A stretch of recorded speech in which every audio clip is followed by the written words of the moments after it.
So the underlying energy is the Emperor. And y'all know that y'all don't have no problems being stubborn, Scorpios. Y'all know. But it's not about stubbornness. It's about going about and taking action. What we got underneath here? We got the moon. Yep, see, risk taking all over the place. Now I know you're thinking the moon, the seven of swords. That sounds real suspicious. But when you have the knight of swords as your your external energies here, and the sun, like there's nothing that really can get that can be really hot hidden or lied to. Nothing can be hidden in the dark if there's nothing dark around you. If everything's being exposed and seen, then odds are things are just either these things are coming to light, or there's an action that needs to be taken. There's some sort of risk that needs to be taken here. Now I feel like you guys are very much aware of the risks because of the sun here. Very much aware of the risks, the things that you have to overcome along the way towards your journey. But I do get this feeling that with the Knight of Swords coming up, this is also regarding about fighting for what you believe in, fighting for what for your happiness. Now, the world does indicate in the heart of reading that this is a definite change, a transition. You're leaving one phase and going into the next. But you're in that little weird phase of like, okay, you're closing up cycles, you're closing up the cycle, but then you're also transitioning. It's a very celebratory time. It's very loving, very open. It's very awesome. I like the world. And it's crossed by the sun, which talks about clarity. Now, the sun is just, when it's crossing like that, there really isn't a bad meaning for this card or an opposite meaning. It really is just about exposure, seeing things clearly, things coming to the surface, coming to light, right? And I feel like there's some things that definitely come to light. If it's lies, then it's lies. If it's not, then it's just really about things becoming more clear with risks that you're going to be taking and how risky those things will be. Right? But it doesn't really matter if the risk is worth the reward if you don't believe that reward is something that you want, right?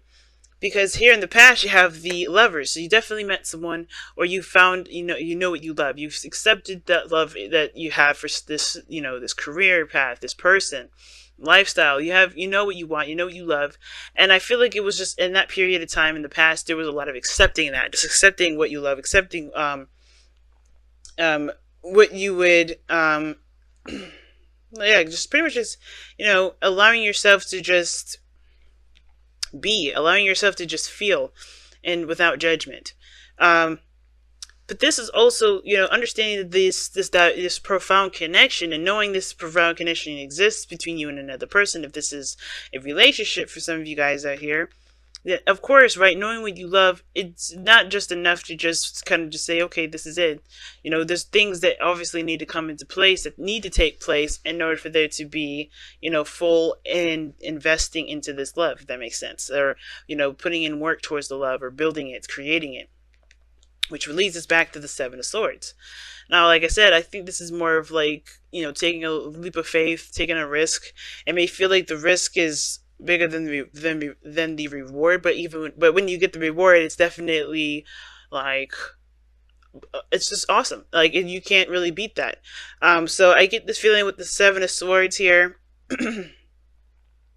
that there is some things coming out, or there's some there's some truths being expressed, or maybe there's a risk in regarding to, like, you're gonna have to take a path or take an avenue that that is not 100%, like you're not sure what the future has to hold. You don't know what will happen in the middle of that.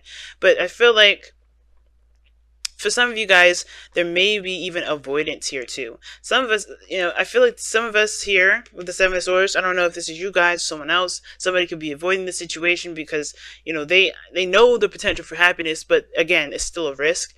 And what we saw here was the moon. Now, even though this is like, intense energy and confusion, it can indicate that there is, breaching into fears, right? We're going into that fear territory, this, because it's darkness, right? We're facing all our fears. We're conquering those things that hold us back, those doubts, those everything, right? Trusting our intuition is why the moon is, that's why, I associate the moon with fighting fears, because ultimately you're going to have to trust your intuition as you go through it. And I feel like that's one of those things. You're going to have to trust your intuition to go through it. But now you know what those fears are. You know what's holding you back. You know what those doubts are. Now, for the other person, you have no clue. But all you have to, honestly, with the Knight of Swords coming up in here, I feel like this is about just fighting for what you believe in. Even though you may not be aware of the other side, what they're doing, it's not important, because ultimately you have your own battles, you have your own struggles to deal with. They let them deal with their own stuff, and I feel like you guys would be set in regards to making this happily ever after happen. You know exactly what you need to do and where to go to get you to where you want to be. And in order for that to take place, you have to focus on the self, right? Now, I see in the future the Queen of Wands, so I like that energy, especially with your ancient ruler being Mars. This does indicate to me that you feel more confident, you're taking action, you feel very passionate, and you're able to just be yourself 100%. For some of you guys, you really start to take action and to, create the happiness that you're looking for. But it starts by just accepting what is not exactly, it's not working for you, right? The Eight of Cups. And the Eight of Cups being in your best path to follow / your advice card, or your goal and ambition, is that you want to find what makes you happy. You want to look for that cup. And that cup isn't here right now. You have to go find it. And I think that's where the risk is. Believing that your cup is out there. Believing that you have, that you have the tools to go out and get it. Believing that, or not believing, but just fighting for happiness that tailors to you perfectly, And I feel like it starts by taking ownership of what it is that you want, what it is that you feel, and not letting anything get in your way. Having that stubborn energy that we saw earlier with the Emperor, and using it to your advantage, right? Using it to fuel that urge to find your happiness, to find what makes you feel good about you. And the Eight of Wands is usually a card of, feeling emotionally drained, right? Feeling emotionally drained, not being able to give of yourself anymore. No one's angry or upset about this energy. Nobody's mad or sad. This is leaving something that doesn't serve anybody anymore. This doesn't serve this individual anymore. And I feel like that is why. I think this is important. This is a very important key, because if you are changing, if you're looking to change your life, you have to start somewhere, and where you start is by understanding what it is that you don't want. But it's also understanding that your heart is exactly where you need to focus all that attention and energy. What do you want to feel? Because I feel like ultimately accepting love, opening up to love, knowing what it is that you love at all is the driving force to get you to where you want to be. And now that you're done with your circumstances, right? Mostly done, it's going to even push you even further to get to this place of happiness that the sun can offer. Like the sun is letting you know and showing you with the clarity that it's bringing for you. Now, with the Wheel of Fortune coming up in the outcome here, which is very similar to, I believe Virgo. Virgo got this card here. I love this card because it does talk about a second chance, a second time around, another opportunity to do something differently, right? It's very similar to Judgment, but the thing that makes Judgment different from the Wheel of Fortune is that this is an opportunity at, another shot at something, versus Judgment being like, a transformational sort of period, right? Where you're transforming and you're, your life changes. It's this is a make or break moment. This is about, it's about an opportunity, a door opening, whether you choose to accept it or not, right? It's up to you whether you want this opportunity or not. But this also is about, utilizing what you've learned from the last lessons, like taking everything that you've learned and putting them into practice this time around. Okay, so I love this energy, guys. Another really good reading this weekend. What is going on?